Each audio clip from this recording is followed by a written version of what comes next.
नमस्कार दोस्तों, study with mind map YouTube channel में आपका बहुत-बहुत स्वागत है।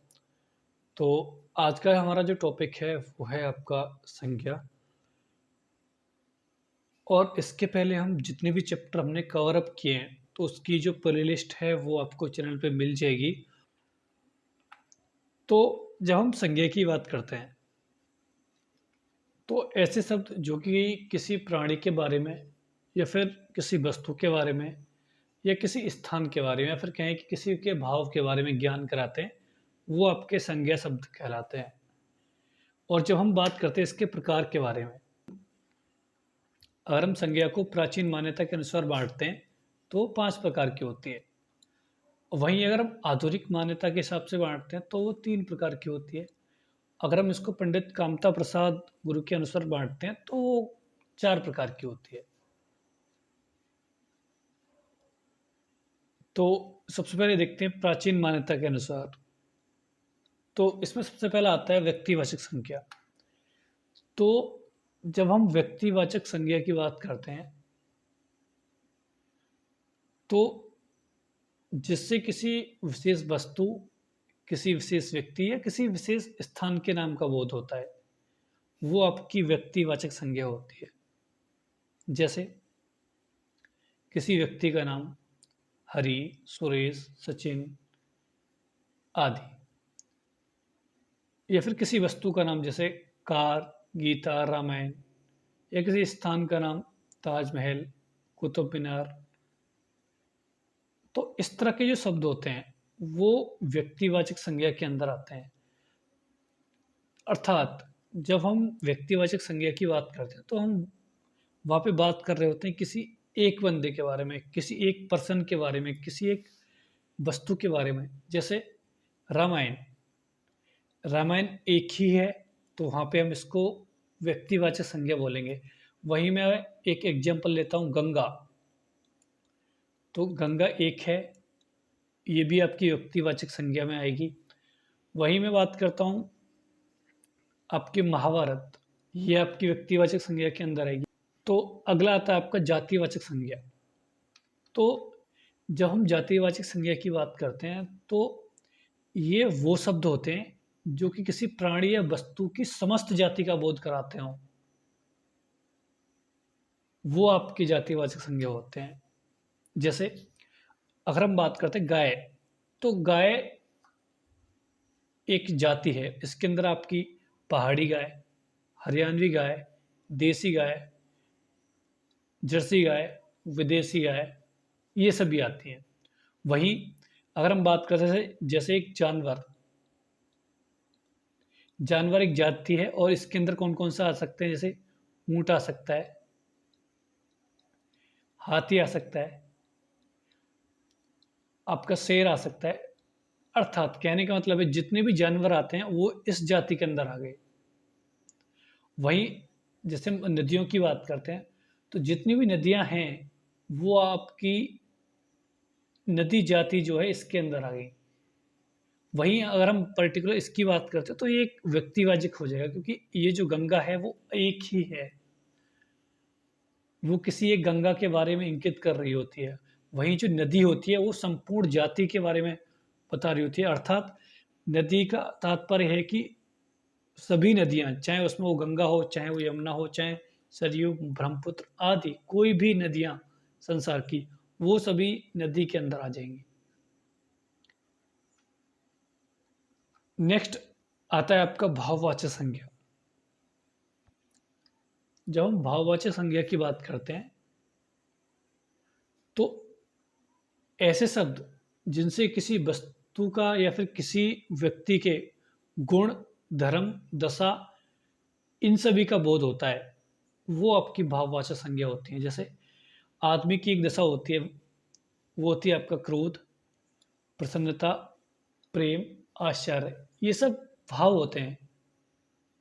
जैसे सुंदरता, ईमानदारी, बचपन, बुढ़ापा, बचपन, सुख, ये सभी अवस्थाएं होती हैं। अर्थात कहने का मतलब ये है कि अगर कोई भी ऐसे शब्द जो कि किसी मनुष्य की, किसी वस्तु के गुण को, उसकी अवस्था को, उसके धर्म को दर्शाते हैं, तो वो आपके भाववाचक संज्ञा के अंदर आते हैं। नेक्स्ट आता है आपका द्रव्यवाचक। जब हम द्रव्यवाचक संज्ञा के बारे में बात करते हैं, तो इसके अंदर आपके ठोस, तरल और आपके गैस, तीनों तरह के जो पदार्थ होते हैं वो सभी इसके अंदर आते हैं। जैसे बात करते हैं कोयला, पानी, तेल, घी, लोहा, सोना, चांदी, हीरा आदि। तो इस तरह के जो शब्द होते हैं जो कि एक पदार्थ होते हैं, जिनकी एक अवस्था होती है ठोस, द्रव्य या फिर गैस, वो सभी आपके द्रव्यवाचक संज्ञा के अंतर्गत आते हैं। नेक्स्ट आता है आपका समूहवाचक। तो ऐसे संज्ञा शब्द जो किसी व्यक्ति के या फिर किसी वस्तु के समूह के बारे में ज्ञान कराता है, समूह का बोध कराता है, वो आपके समूहवाचक संज्ञा होती है। जैसे सभा, कक्षा, सेना, भीड़, समूह आदि। तो इन सभी से हमको एक समूह का ज्ञान होता है। तो कहने का तात्पर्य यह है कि ऐसे शब्द जिनसे हमें किसी समूह का बोध हो, तो वहाँ पे हमारा समूहवाचक संज्ञा होता है। तो जब हम बात करते हैं आधुनिक मान्यता के अनुसार, तो यहाँ पे जातिवाचक, व्यक्तिवाचक और भाववाचक ही होते हैं, 3 प्रकार के। वहीं पंडित कामता प्रसाद के अनुसार तो वहाँ पे आपके व्यक्तिवाचक, जातिवाचक, भाववाचक, द्रव्यवाचक यही होते हैं। कई बार हम संज्ञाओं का जो प्रयोग है वो अलग अलग दृष्टिकोण से करते हैं, अलग अलग परिस्थितियों में अलग अलग तरीके से हम इसका प्रयोग कर रहे होते हैं।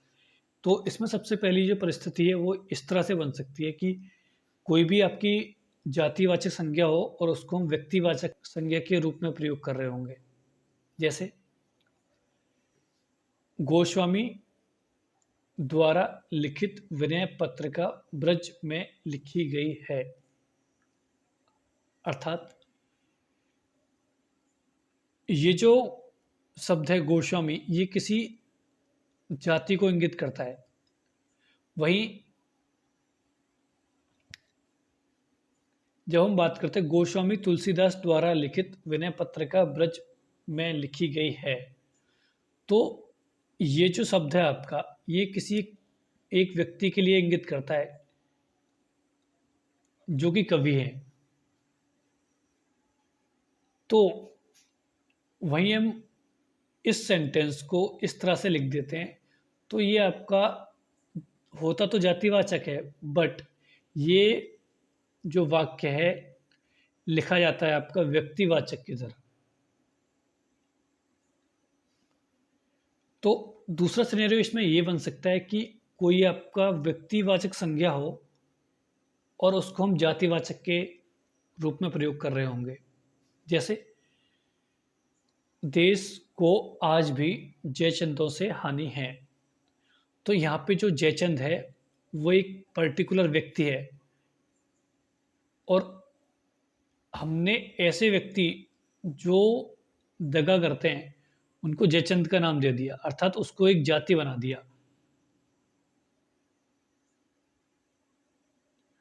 तो उस केस में ये जो शब्द है आपका जयचंद, यहाँ पे एक जाति के लिए काम कर रहा है, जातिवाचक के रूप में काम कर रहा है। तो कई बार सिनेरियो आपका ये बन सकता है कि कोई भी आपकी भाववाचक संज्ञा हो, उसको हम जातिवाचक संज्ञा के रूप में प्रयोग करें। तो सबसे पहली बात ये कि जो भी आपकी भाववाचक संज्ञा के शब्द होते हैं उसको हम एक वचन के रूप में प्रयोग करते हैं। वहीं जब भाववाचक संज्ञा के जो शब्द हैं बहुवचन में प्रयोग होने लगे, तो वो आपकी जातिवाचक संज्ञा कहलाती है। जैसे बुराई, तो बुराई एक भाववाचक संज्ञा है, इसका जो बहुवचन है बुराइयाँ, वो जो शब्द है आपका यहाँ पे जाति के लिए इंगित कराएगा। जैसे हम सभी में अनेक बुराइयां हैं, तो यहाँ पे एक जातिवाचक संज्ञा है। तो ये था आपका वीडियो संज्ञा के लिए, और चलते हैं अपने क्वेश्चन की तरफ। सबसे पहला क्वेश्चन है आपका, संज्ञा किसे कहते हैं? स्थान के नाम को, वस्तु के नाम को, या प्राणी के नाम को, या फिर ये सभी। तो यहाँ पे हमारा जो राइट आंसर है वो है आपका ये सभी। अगला क्वेश्चन आता है आपका, संज्ञा का भेद नहीं है। ऑप्शन ए जातिवाचक, ऑप्शन बी गुणवाचक, ऑप्शन सी व्यक्तिवाचक, ऑप्शन डी निश्चयवाचक। तो यहाँ पे हमारा जो राइट आंसर है वो है आपका डी। अगला क्वेश्चन आता है, संज्ञा के कितने भेद माने जाते हैं?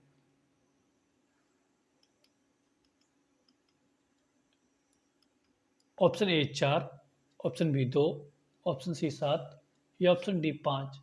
तो यहाँ पे हमारा जो राइट आंसर है वो है आपका डी 5। अगला क्वेश्चन है आपका, जातिवाचक संज्ञा शब्द है। Option A doctor, option B Kamayani, option C Sushil, या ऑप्शन डी 55। तो यहाँ पे हम जो हमारे ऑप्शन है उसको एलिमिनेट करते हैं। बचपन ये एक भाव है, तो ये आपका हो गया भाववाचक संज्ञा। सुशील ये किसी का नाम है, तो ये हो गया आपका व्यक्तिवाचक।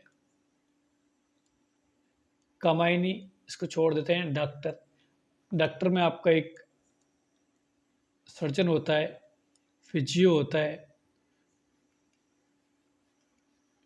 तो डॉक्टर एक जाति के रूप में प्रयुक्त हो सकता है।